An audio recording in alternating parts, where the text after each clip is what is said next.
একজন লড়াকু ক্রিকেটার ও বাংলাদেশের সূর্য সন্তান, অন্যজন বলিউড সুপারস্টার, প্রযোজক, পরিচালক ও ভারতের সন্তান। এবার একই ফ্রেমে পাওয়া গেল ভিনদেশি জনপ্রিয় দুই তারকাকে। কিন্তু কিভাবে? তাহলে শুনুন সেই গল্প। শ্রীলঙ্কায় সফর মিশন শেষে শুক্রবার দেশে ফেরেন মাশরাফিরা। তবে দেশে না ফিরে কলম্বো থেকে সরাসরি আইপিএল খেলতে চলে যান সাকিব আল হাসান।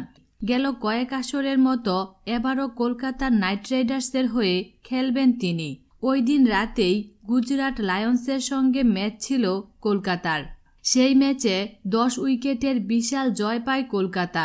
অবশ্য এদিন একাদশে ছিলেন না সাকিব, তবে রাজকোট স্টেডিয়ামে উপস্থিত ছিলেন। সেই ম্যাচ দেখতে আসেন আরবাজ খান। এক পর্যায়ে পেয়ে যান সাকিবকে। দেরি না করে স্মৃতি ধরে রাখতে ঝটপট তার সঙ্গে সেলফি তোলেন। পরে তা ইনস্টাগ্রামে পোস্টও করেন বলিউডের খ্যাতনামা এই তারকা। এতে 3 ফরম্যাটের বিশ্বসেরার সঙ্গে সেলফি তুলতে পেরে নিজের মুগ্ধতার কথাও জানান বলিউড কাঁপানো সুপারস্টার সালমান খানের ভাই।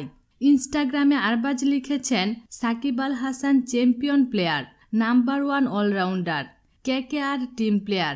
বিনোদন জগতের নিত্য নতুন খবরাখবর জানতে আমাদের চ্যানেলটিতে সাবস্ক্রাইব করার জন্য আপনাকে আন্তরিক ধন্যবাদ।